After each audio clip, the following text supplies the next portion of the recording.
नमस्कार दोस्तों। आज हम लोग सागर के द्वारा निर्मित स्थलाकृतियों के बारे में पढ़ेंगे। तो यहाँ पर मैंने टॉपिक का नाम भी लिखा है, work of sea water and resultant topography. तो सागर के कार्य तथा उत्पन्न भू आकृति, इसके बारे में हम लोग स्टार्ट करेंगे इस चैप्टर को। और हम लोग पाएंगे कि सागरीय जल के जो कार्य हैं उसमें चार मुख्य एजेंट हैं। तो सागर का अगर हम लोग देखते हैं कि सागर में लहरें उत्पन्न होती हैं, इसको तरंग भी कहा जाता है, इंग्लिश में इसको वेव्स कहते हैं। और ये जो लहर होते हैं इसके लिए मुख्य रूप से जिम्मेदार पवन है। सागरीय सतह पर जो पवन चलते हैं, सागरीय सतह पर जो पवन चलते हैं उससे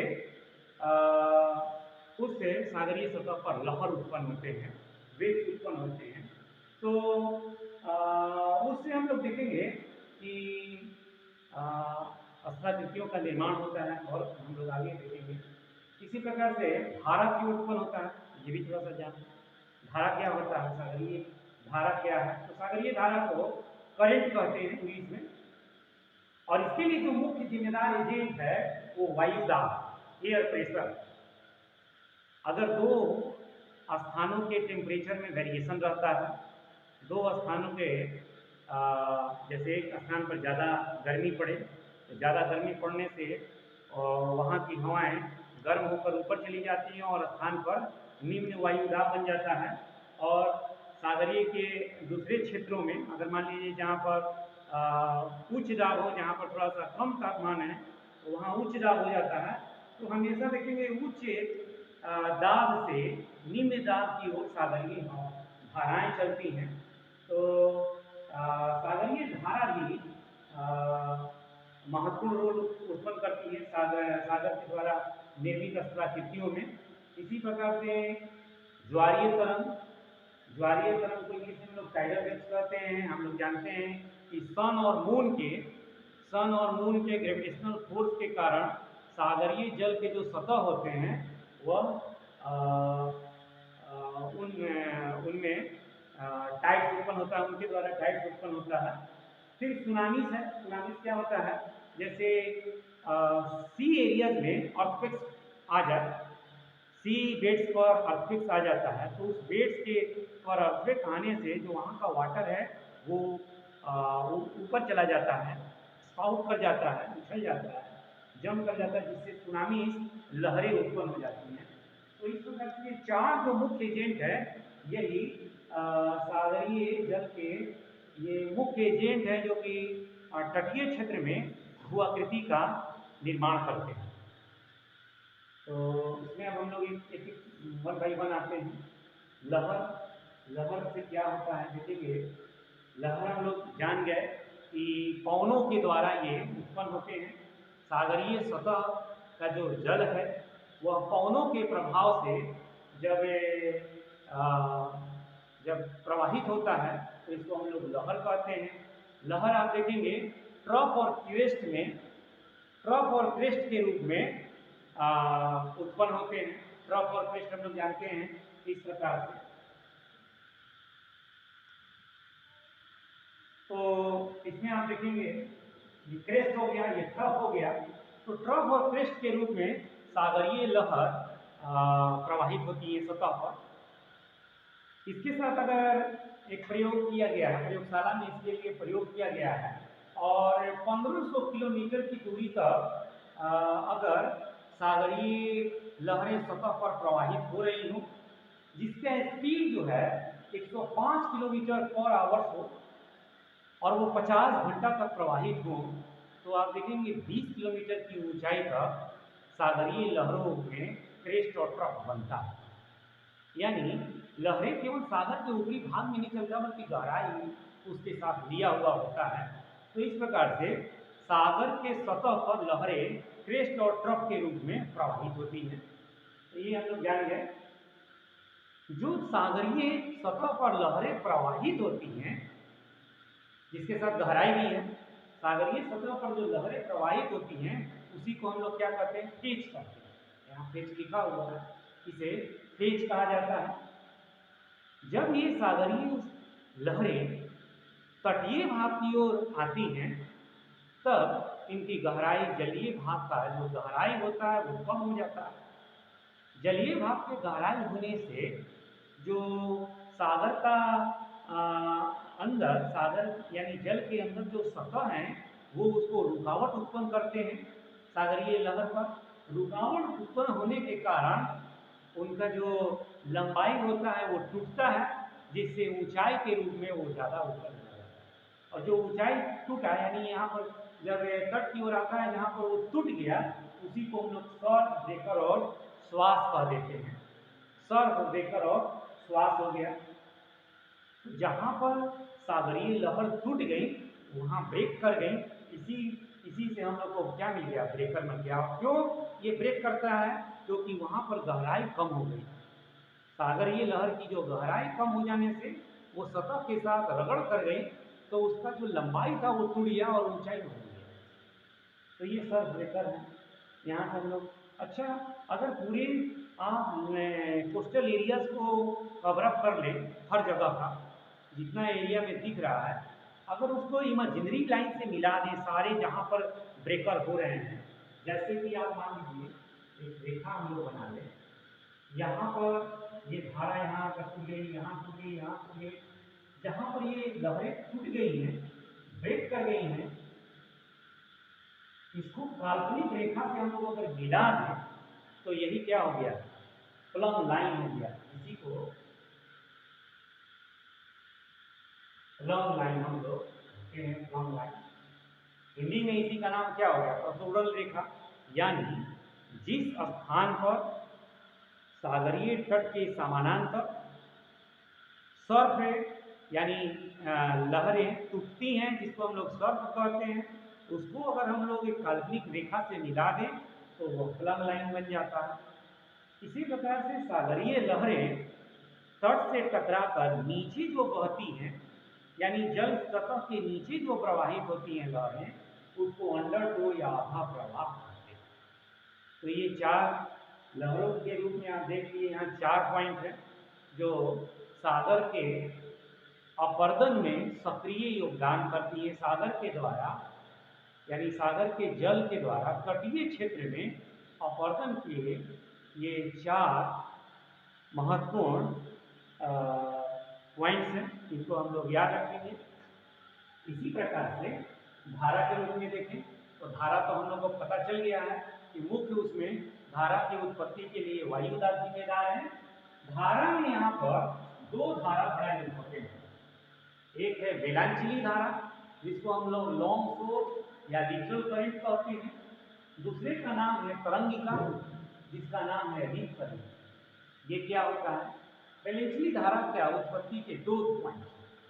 पहला पॉइंट में ये कह रहा है कि यदि सागरीय लहरें तट से आकर टकरा जाए और टकराने के बाद वो एक धारा के रूप में समानांतर चल दें, यानी तट के समानांतर चल दें, तो वो क्या हो गया, वेलांचली धारा हो गया। या यह भी हो सकता है कि वो लहरें तिरछे रूप में यहाँ पर तट से टकराएं, उसके बाद फिर से वो समानांतर हो जाए। तो यही 2 पॉइंट्स हैं जिससे वेलांचली धारा प्रवाहित होती है।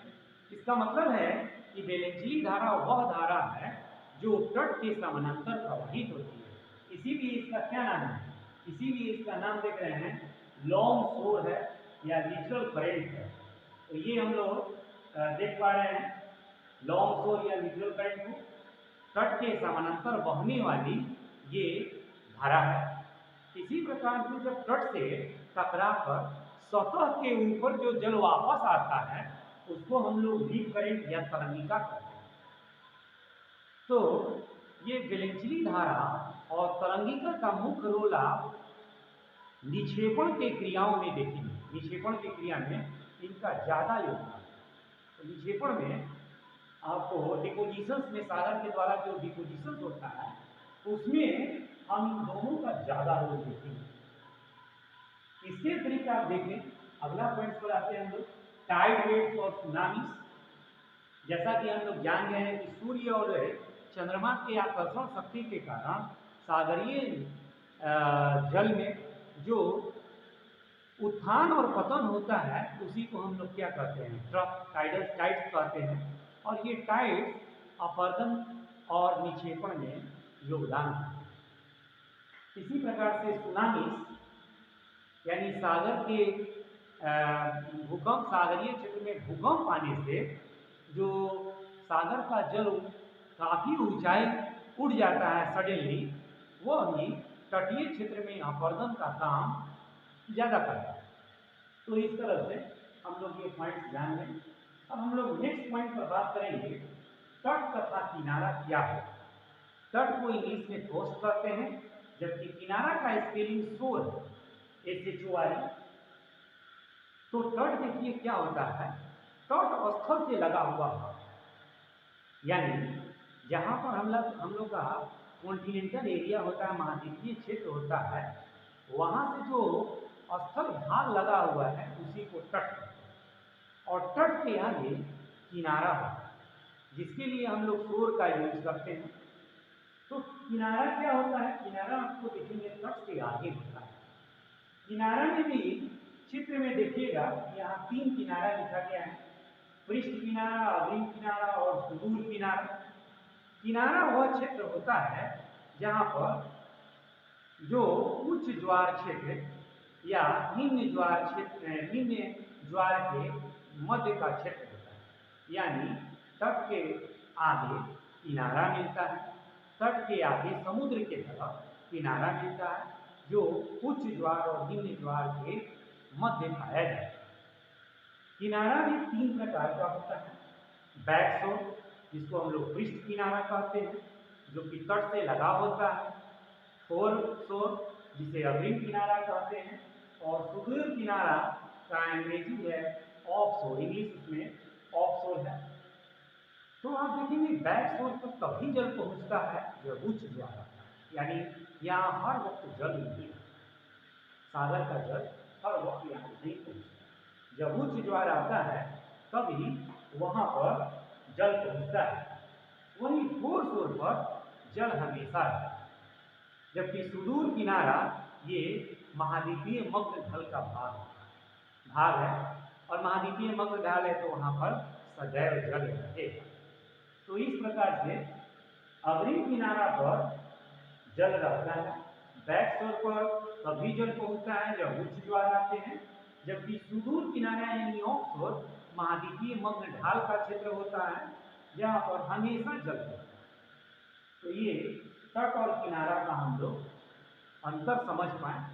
अब हम लोग नेक्स्ट देखेंगे अपरदन के कारक क्या है। तो अपरदन के कारक में आप देख रहे हैं, या इसको कारक ना कहकर अपरदन के प्रक्रम कहना बेटर है। कारक ना कहकर इसको प्रक्रम कहा जाता है। प्रक्रम, ये अपरदन के प्रक्रम कहना ये ज्यादा बेटर है। प्रोसेस ऑफ इरोजन नहीं। तो इसमें आप देखेंगे, इसमें जलगत क्रिया है जिसको इंग्लिश में हाइड्रोलिक एक्शन कहते हैं। ये क्या है, जल के द्वारा अगर मान लीजिए सागर का जल बहुत तीव्र गति से आ रहा है, तो उसके तीव्र वेग से तटीय भाग पर जो कटाव होता है उसे हम लोग जलगत क्रिया का एक्शन बोलते हैं। यानी यहाँ पर तीव्र गति से आने वाली सागरीय लहरें तटीय भाग को काटती है। अब घर्षण क्या है, जिसको हम लोग एब्रेशन कहते हैं इंग्लिश में, या इसी को हम लोग कोलिजन कहते हैं। तो ये क्या है, अब घर्षण में देखेंगे कि सागरीय लहरें अपने साथ बहाकर बड़े बड़े कंकड़ पत्थर, नुकीले कंकड़ पत्थर को लेकर आती हैं और तट के साथ टकराकर तटीय भाग को तोड़ती रहती है। इससे तटीय भाग फटता जाता है, इसे अपघर्षण। तीसरा पॉइंट है सन्निघर्षण, जिसको इंग्लिश में हम लोग एट्रिशन कहते हैं। यहाँ पर देखेंगे कि रीप करंट के समय या अंडरटो के समय जो जमीन के नीचे पानी जा रहा है, या रीप करंट के समय या बेलंचली धारा के समय भी कंकड़ पत्थर एक दूसरे से टकरा टकरा कर अपने में टूटकर महीन कण बनते हैं। इसको हम लोग सन्निघर्षण कहते हैं। चौथा घुलन क्रिया, ये हर वक्त नहीं होता। घुलन क्रिया तभी इम्प्लीमेंट होता है जब वहाँ पर लाइमस्टोन टाइप के चूना पत्थर के या डोलामाइट टाइप के चट्टान, अगर कठोर चट्टान होंगे तो वहाँ ये वाला कारक उतना महत्वपूर्ण नहीं हो पाता, उतना घुला नहीं होता। लेकिन अगर लाइमस्टोन टाइप का चट्टान हो या घुलन क्रिया के टाइप के चट्टान हो तो वहाँ पर ये कारक इम्पोर्टेंट हो जाता है, जिससे वहाँ आप ये इलाके में कटाव देखते हैं। चौथा है जलदाब। जलदाब क्या है? जैसे मान लीजिए तट के पास जल आकर टकरा रहा है, तो जल के टकराने से जो उसमें रोम छिद्र चट्टान में बन जा रहा है तट के किनारे, तो जैसे ही जल हटता है, मान लीजिए कि बैग चला गया, बैग चले जाने से क्या होता है, जो उसमें रोम छिद्र में हवा भरा हुआ है वो बाहर निकलता है। जब जल टकराता है तो हवा को वो अंदर पुश कर देता है, और जब जल हट जाती है वहाँ से तो उसका हवा बाहर निकलने का कोशिश करता है। तो इस तरह से लगातार हवा के बाहर निकलने, अंदर आने, इससे क्या होता है, चट्टान कमजोर हो जाता है और टूट जाता है। तो इस तरह से वाटर फोर्स भी तटीय भाग को अपरदन करने में आपको इम्पोर्टेंट कारक है, इम्पोर्टेंट प्रोसेस है। नेक्स्ट जो हम लोग अब बात देखेंगे अपरदन की दशाओं के बारे में बात करें कि अपरदन किस स्टेज में अच्छा होता है, यानी अच्छा का मतलब ज्यादा होता है। तो अपरदन में देखेंगे the condition of erosion depend on the structure of rocks, यानी यह चट्टान के संरचना पर डिपेंड है। यदि चट्टान मान लीजिए परतदार चट्टान का है, सेडिमेंट्री रॉक्स का है, तो क्या होगा, उस स्टेज में तटीय भाग का ज्यादा कटाव, means if the coastal area is having the sedimentary rocks, on that situation the coastal area eroded very quickly. तो ये बात है। सेकेंड बात है कि तरंग गति और लंबाई पर भी दिखता है, यानी wave velocity and the wave length of waves, ये दोनों तरंग की गति और लंबाई भी अपरदन के दशा को प्रभावित करता है। यानी यदि लंबाई भी ज्यादा हो और तरंग गति भी ज्यादा हो तब अपरदन ज्यादा हो। इसी प्रकार से देखेंगे यदि तट रेखा स्थिर हो, यानी coastal line is constant, then अपरदन ज्यादा हो। यदि मान लीजिए कि नदियां मलबा लाकर जमा कर देंगी, the river deposited the debris, on that condition erosion will be affected. लेकिन अगर स्थिर तट रेखा होगा तो वहां ज्यादा कटाव होगा। इसी प्रकार से देखेंगे तट पर जल का कम जब गहराई रहता है तो वह लहरें ज्यादा कटाव करती हैं। ज्यादा अगर पानी रहेगा तो उतना कटाव नहीं कर पाएंगे, लेकिन अगर पानी छिछला हो तो वहां उनका स्पीड सर्फ से ज्यादा मिलेगा और वो काटेगा। तो तट पर कम गहराई रहना अपरदन को बढ़ाती है। यदि ढाल मंद है तो वहां ज्यादा अपरदन होगा। इसी प्रकार से देखेंगे यदि सागरीय लहरों के द्वारा नुकीले यंत्र आ रहे हैं, यानी अपघर्षण के जो इंस्ट्रूमेंट हैं वो ज्यादा नुकीले हैं या पत्थर की मात्रा ज्यादा आ रही है, तो वहां इरोजन ज्यादा होगा। महीन कण आएंगे तो इरोजन कम होगा। साथ ही साथ समय भी बहुत ही इंपॉर्टेंट है। जितना लंबा समय उसको मिलेगा उतना ही अपरदन ज्यादा होगा। इस प्रकार से हम लोग ये प्रोसेस समझ लिए। नेक्स्ट क्लास में हम लोग सागर के द्वारा निर्मित अपरदनकृत स्थलाकृतियां पढ़ेंगे। Thank you.